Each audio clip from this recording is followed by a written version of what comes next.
नमस्कार विद्यार्थी मित्रों, कक्षा 8 की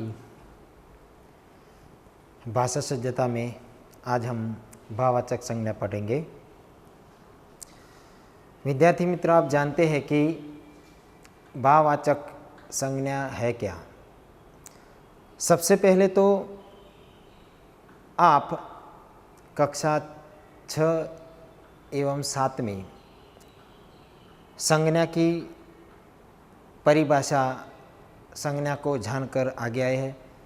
इसलिए सबसे पहले मैं संज्ञा क्या होती है, संज्ञा किसे कहते हैं, संज्ञा की परिभाषा आप जानेंगे तो आपको अच्छी तरह से भाववाचक संज्ञा याद रहेगी। संसार में तरह तरह के प्राणी, पदार्थ एवं स्थान पाए जाते हैं। हमारे मन में तरह तरह के भाव होते हैं। प्राणियों में तरह तरह के गुण दिखाई देते हैं। इन सारे प्राणियों, पदार्थों, स्थान, गुणों और भावों का एक न एक अवश्य नाम होता है। इस नाम को हिंदी में इसे संज्ञा बोलते हैं। जैसे आप जानते हैं कि कुत्ता, मनुष्य, सिंह, कबूतर, ये अलग अलग प्राणियों के नाम हैं। लड़की, पत्थर, गुड़, चीनी, पानी, तेल, ये तरह तरह के पदार्थ के नाम हैं। जैसे भारत, पुणे, नासिक, अहमदाबाद, मुंबई, राजकोट, पालनपुर, ये भिन्न भिन्न स्थानों के नाम हैं। जैसे हंसी, खुशी, सुख, दुख, बचपन, गरीबी, ये तरह तरह के भावों, अवस्थाओं या दशाओं के नाम हैं। इस प्रकार प्राणी, वस्तु, स्थान, जाति, समूह, द्रव्य, भाव, गुण या दशा का नाम सूचित करने वाले शब्द को हम संज्ञा बोलते हैं। क्या बोलते हैं? जैसे प्राणी, वस्तु, स्थान, जाति, समूह, द्रव्य, भाव, गुण या दशा का नाम सूचित करने वाले शब्द को संज्ञा बोलते हैं। हिंदी में संज्ञाओं के 5 प्रकार हैं। सबसे पहले व्यक्तिवाचक संज्ञा आती है, दूसरी ओर जातिवाचक संज्ञा आती है, समूहवाचक संज्ञा, द्रव्यवाचक संज्ञा और भाववाचक संज्ञा। भाववाचक संज्ञा को पहचानने से पहले आपको उपयुक्त यानी कि व्यक्तिवाचक संज्ञा, जातिवाचक संज्ञा, समूहवाचक संज्ञा, द्रव्यवाचक संज्ञा को जानना पड़ेगा। सबसे पहले व्यक्तिवाचक संज्ञा किसे कहते हैं? यह संज्ञा किसी विशेष व्यक्ति, प्राणी, पदार्थ या स्थान का नाम सूचित करती है, उसे व्यक्तिवाचक संज्ञा कहते हैं।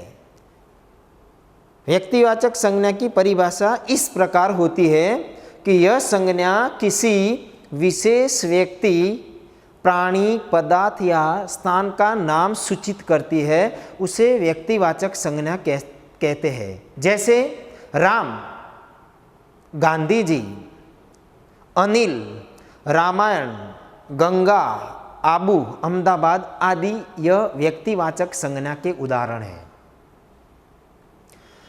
दूसरी संज्ञा का प्रकार है जातिवाचक संज्ञा।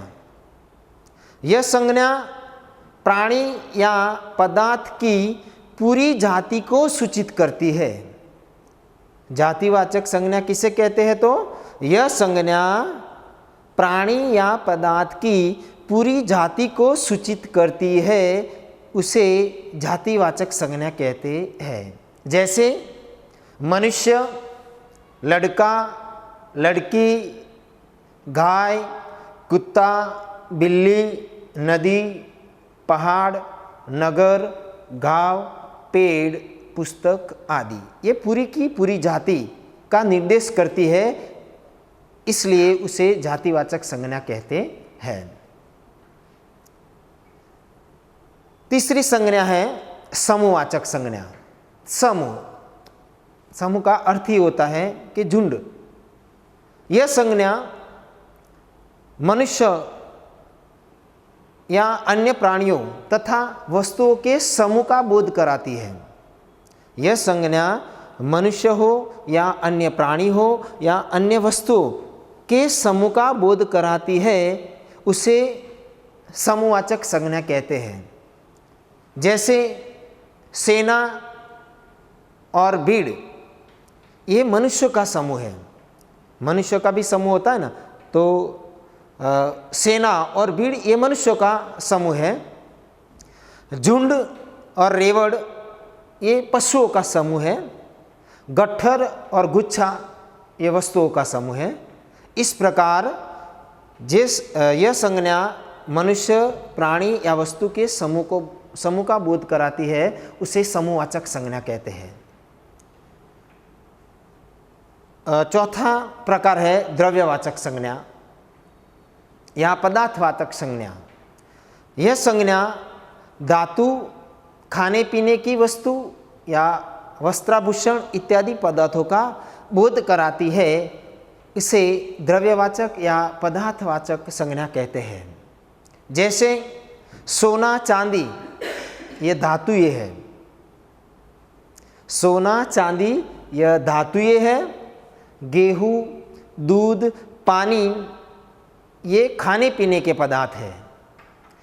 ऊन, कपास, कपड़ा, रोटी, मोती, हीरे, अंगूठी ये वस्त्र, आभूषण की वस्तुएं है। इस प्रकार यह संज्ञा धातु, खाने पीने की या वस्तु, आभूषण का निर्देश करती है, इसलिए वह द्रव्यवाचक या पदार्थवाचक संज्ञा है। अब आती है बात भाववाचक संज्ञा की। भाववाचक संज्ञा उपयुक्त चार संज्ञाओं से अलग है। जैसे यह संज्ञा भाव, अवस्था, गुण या दशा का नाम सूचित करती है। यह संज्ञा उपयुक्त चार संज्ञाओं से अलग है। जिस प्रकार भाव, अवस्था, गुण या दशा का नाम सूचित करती है, इसे भाववाचक संज्ञा कहते हैं। भाववाचक संज्ञा में अलग अलग प्रकार के अलग अलग उदाहरण हैं। जैसे हंसी, खुशी, सुख दुख, बचपन, जवानी, बुढ़ापा, चतुराई, साहस, अमीरी, बीमारी आदि, ये भाववाचक संज्ञा के उदाहरण हैं। संज्ञा विकारी शब्द है, अर्थात लिंग और वचन के अनुसार संज्ञा के शब्दों में विकार परिवर्तन होता है। जैसे बकरा तो बकरे होता है और बकरी तो उनका बकरिया होता है। ये संज्ञा के कुछ प्रकार थे। अब बात करते हैं विशेष तौर पर भाववाचक संज्ञा। भाववाचक संज्ञा मन में उत्पन्न होने वाले भाव की यहाँ बात की गई है। भाववाचक संज्ञा की पहचान आपको किस प्रकार होगी? तो भाववाचक संज्ञा भावों का निर्देश करती है। भावों को हम केवल अनुभव कर सकते हैं, देख या छू नहीं सकते। सिर्फ न सिर्फ भाववाचक संज्ञा भावों को निर्देश करती है, इसलिए भावों को हम सिर्फ अनुभव कर सकते हैं, इसे देख या छू नहीं सकते। जैसे हानि, लाभ, सुख, दुख, प्रेम, कठिनाई आदि। भाववाचक संज्ञा के अंत में प्रायः ता, पन, आई आदि प्रत्यय लगते हैं। जैसे नम्रता, बचपन, पढ़ाई आदि। जातिवाचक संज्ञा और भाववाचक संज्ञा की पहचान करते समय अक्सर गलती हो जाती है। जातिवाचक संज्ञा और भाववाचक संज्ञा की पहचान करते समय अक्सर गलतियां हो जाती है। याद रखिए, जिन्हें हम देख या छू सकते हैं, उन प्राणियों और वस्तुओं की पूरी जाति को निर्देश कराने वाली संज्ञा को जातिवाचक संज्ञा कहते हैं। तो जातिवाचक संज्ञा है, इस संज्ञा को हम देख भी सकते हैं, उसे स्पर्श भी कर सकते हैं और इस वस्तु की पूरी जाति को हम निर्देश भी कर सकते हैं। ऐसी संज्ञा को जातिवाचक संज्ञा कहते हैं। लेकिन भाववाचक संज्ञाओं को केवल हम अनुभव कर सकते हैं, उसे देख या छू नहीं सकते हैं। तो आइए भाववाचक संज्ञा बनाते हैं। भाववाचक संज्ञा, जातिवाचक संज्ञा, विशेषण या क्रिया से भाववाचक संज्ञा बनती है। जातिवाचक संज्ञा पर से भाववाचक संज्ञा बनती है, विशेषण से भाववाचक संज्ञा बनती है और क्रिया से भाववाचक संज्ञा बनती है। भाववाचक संज्ञा बनाने से पहले जातिवाचक संज्ञा, विशेषण या क्रिया में उचित प्रत्यय लगाया जाता है, तब वह जातिवाचक से भाववाचक संज्ञा बनती है और विशेषण से वह भाववाचक संज्ञा बनती है और क्रिया से वह भाववाचक संज्ञा बनती है। सबसे पहले हम जातिवाचक संज्ञाओं से भाववाचक संज्ञा कैसे बनती है, इसकी ओर देखेंगे। मैं आपको एक उदाहरण देता हूँ। जैसे वह इंसान है, वह इंसान है, तो इंसान है वह जातिवाचक संज्ञा है। लेकिन इस वाक्य को भाववाचक संज्ञा में मुझे परिवर्तन करना है, तो किस प्रकार होगा? तो वह इंसान है, इस वाक्य को इंसान का हम इंसानियत करेंगे, यानी कि इंसान शब्द को इयत प्रत्यय लगने से इंसान का इंसानियत होता है। तो वह इंसान है, तो यह वाक्य जातिवाचक संज्ञा का है। लेकिन इस वाक्य को हम भाववाचक में परिवर्तन करना चाहते हैं, तो किस प्रकार होगा? तो वह इंसान है, तो उस वाक्य का भाववाचक संज्ञा इस प्रकार होती है कि इसमें इंसानियत है। तो इंसान शब्द के पीछे इयत प्रत्यय लगने से इंसान का इंसानियत हुआ, तो इंसान का इंसानियत, यह भाववाचक संज्ञा हुई। मोहन मजदूर है, तो मोहन मजदूर है, तो मजदूर जातिवाचक संज्ञा है। तो इस वाक्य को हम भाववाचक संज्ञा में परिवर्तित करते हैं, तो मजदूर, तो उनकी भाववाचक संज्ञा बनती है मजदूरी। तो मोहन मजदूरी करता है, तो मजदूर के पीछे ई प्रत्यय लगने से मजदूरी बनता है, तो मोहन मजदूरी करता है। इस प्रकार वह अभी बच्चा है, तो बच्चा का बचपन हो जाता है, तो इसमें अभी बचपन है। इस प्रकार यह भाववाचक संज्ञा बनती है। वह सच्चा साधु है, तो इसमें सच्ची साधुता है। इस प्रकार जातिवाचक संज्ञा में से भाववाचक संज्ञा बनाई जाती है। कुछ जातिवाचक में से भाववाचक संज्ञा के कुछ उदाहरण हैं, तो आप जानते हैं। तो हम सबसे पहले दुकानदार लेते हैं, तो दुकानदार का भाववाचक हो जाता है दुकानदारी। लड़का, तो लड़का का भाववाचक संज्ञा होता है लड़कपन। नेता तो नेतृत्व। दर्जी तो दर्जीगिरी। बादशाह तो बादशाहत। पंडित तो पांडित्य। इस प्रकार हम जातिवाचक संज्ञा में से भाववाचक संज्ञा बनाई है। अब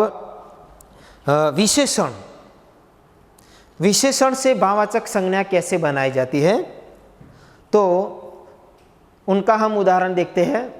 सबसे पहले फूल कोमल होते हैं।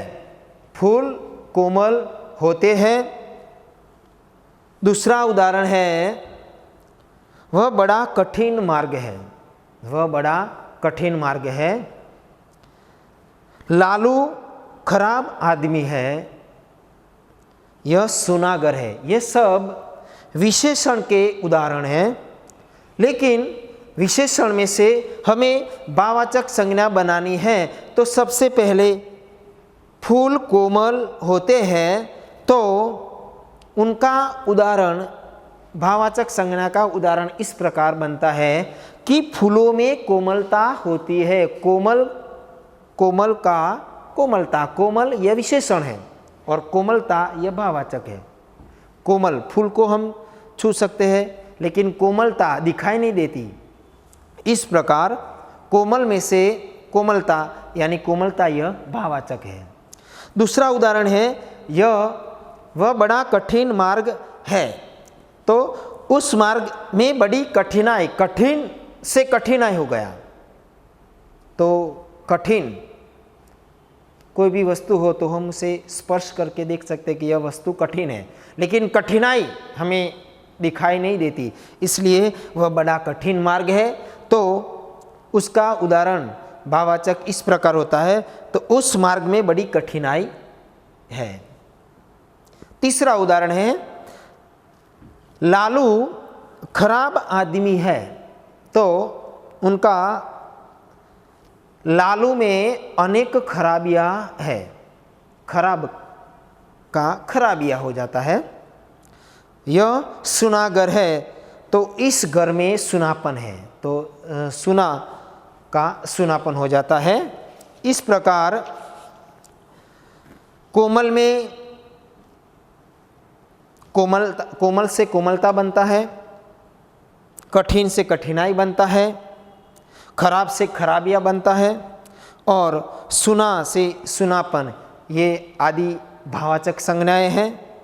इस प्रकार विशेषण शब्दों में ता, आई, ई तथा पन प्रत्यय लगाकर भाववाचक संज्ञा बनाई जाती है। तो उनके भी कुछ उदाहरण हैं, तो हम इस उदाहरण की ओर देखते हैं। तो सबसे पहला ऊंचा, तो ऊंचा यह विशेषण है, लेकिन ऊंचा का भाववाचक संज्ञा किस प्रकार बनती है, तो ऊंचा तो ऊंचाई। दूसरा है खुश, तो खुशी। तीसरा है निराश, तो निराशा। चौथा है गंभीर, तो गंभीरता। पांचवा है उतावला, तो उतावलापन। और बूढ़ा, तो बूढ़ापा। इस प्रकार विशेषण से भाववाचक संज्ञा बनती है। विशेषण के पीछे ता, आई, ई, पन प्रत्यय लगा कर भाववाचक संज्ञा बनाई जाती है। अब क्रियाओं से भाववाचक संज्ञा कैसे बनाई जाती है, तो उनका भी हम कुछ उदाहरण देखते हैं। पहला उदाहरण है, इंसान को मत बांटो।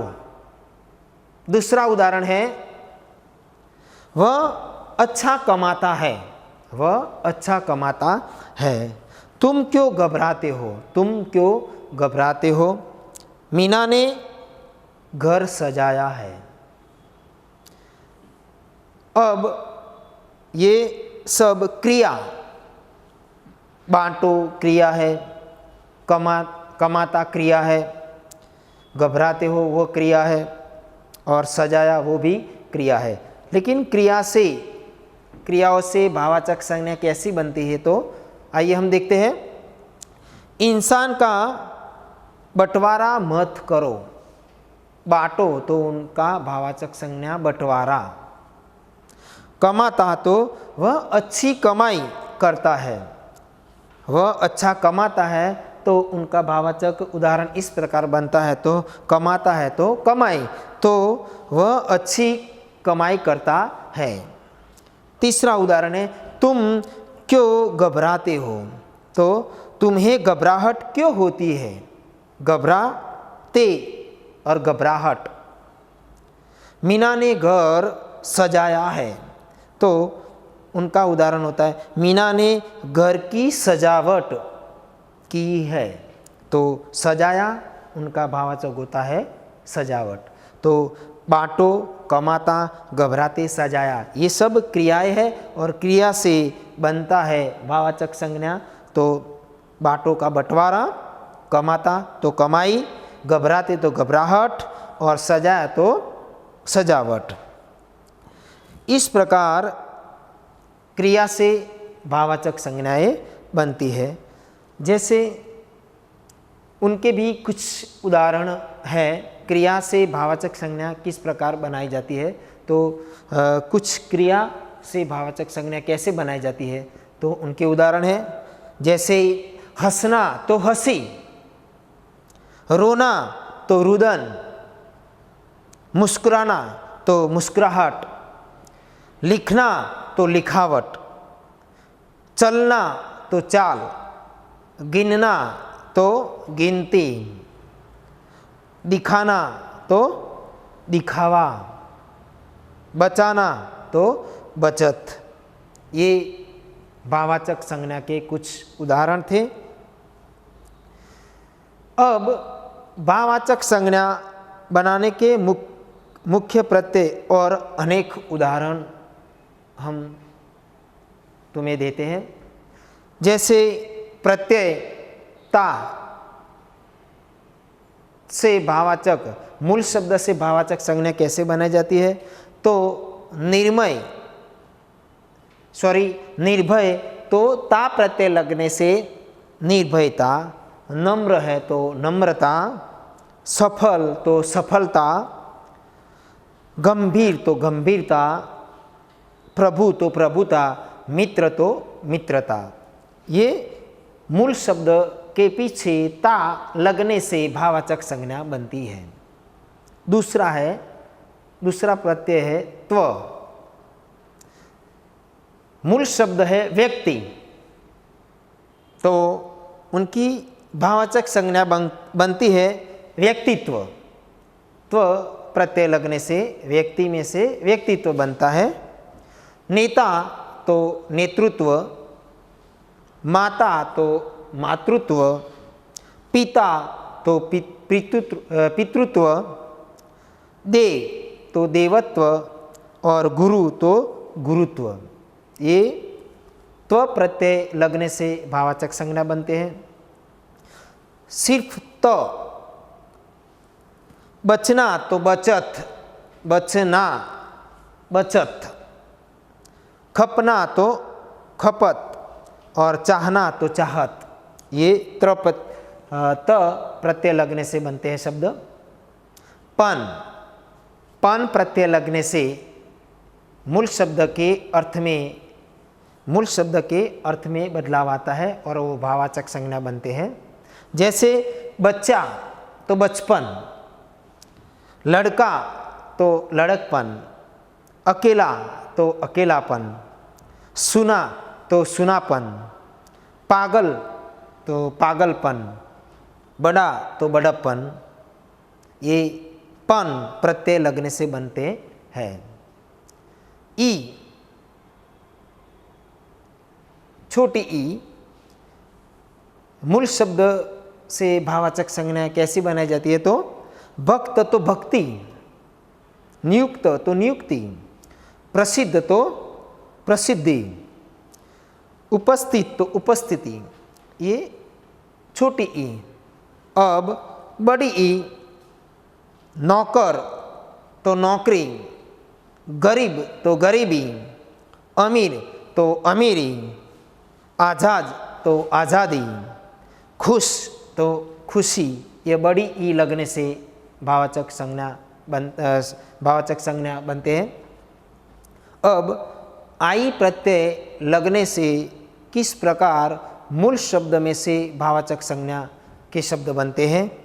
जैसे अच्छा तो अच्छाई, ऊंचा तो ऊंचाई, पढ़ना तो पढ़ाई, रोना तो रुलाई, बोना तो बोआई, सीना तो सिलाई आदि आई प्रत्यय लगने से वह मूल शब्द में से भाववाचक संज्ञा के शब्द बनते हैं। अब आहट, आहट शब्द, आहट प्रत्यय लगने से किस प्रकार मूल शब्द में से भाववाचक संज्ञा बनती है? तो घबराना तो घबराहट, चिल्लाना तो चिल्लाहट, मुस्कुराना तो मुस्कुराहट, तिल मिलाना तो तिल मिलाहट, झुंझला तो झुंझलाहट, ये आहट प्रत्यय लगने से शब्द बनते हैं। अब आवट, आवट प्रत्यय लगने से मूल शब्द के भाववाचक संज्ञा बनती है। तो सजाना तो सजावट, लिखना तो लिखावट, थकना तो थकावट, मिलना तो मिलावट, बनाना तो बनावट, रुकना तो रुकावट, ये आवट प्रत्यय लगने से कुछ शब्दों में परिवर्तन होता है।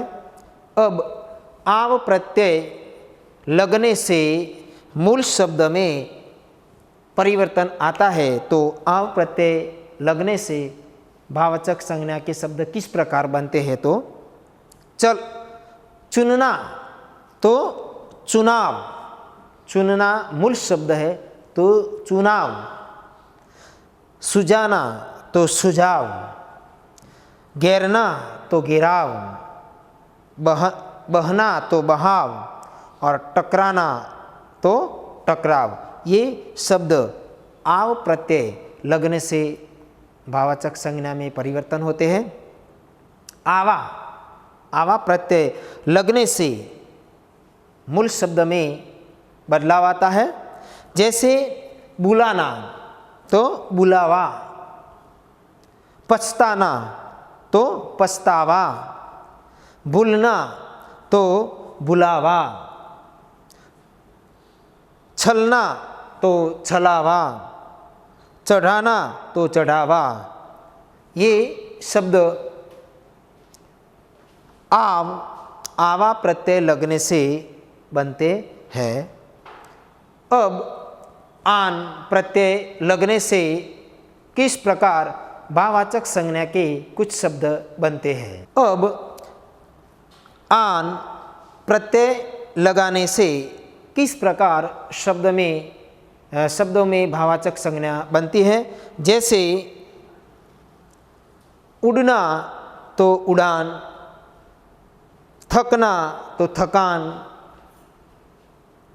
ढलना तो ढलान आदि आन प्रत्यय लगने से भाववाचक संज्ञा के शब्द बनते हैं। अब गी प्रत्यय लगने से किस प्रकार भाववाचक संज्ञा के शब्द बनते हैं?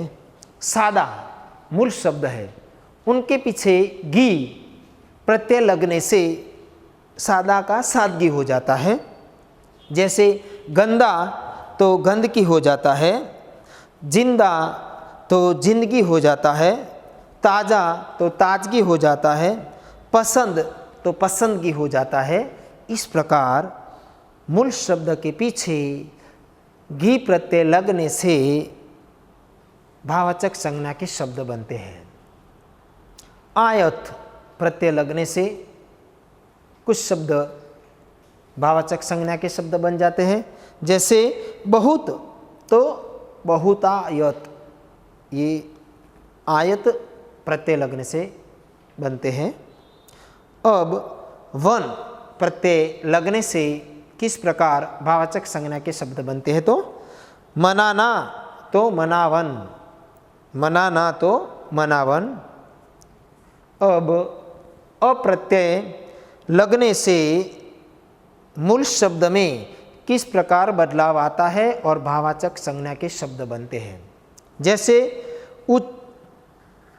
उचित तो औचित्य, ललित तो लालित्य, ललित तो लालित्य, पंडित तो पांडित्य, सुंदर तो सौंदर्य, मधुर तो माधुर्य, वत्सल तो वात्सल्य।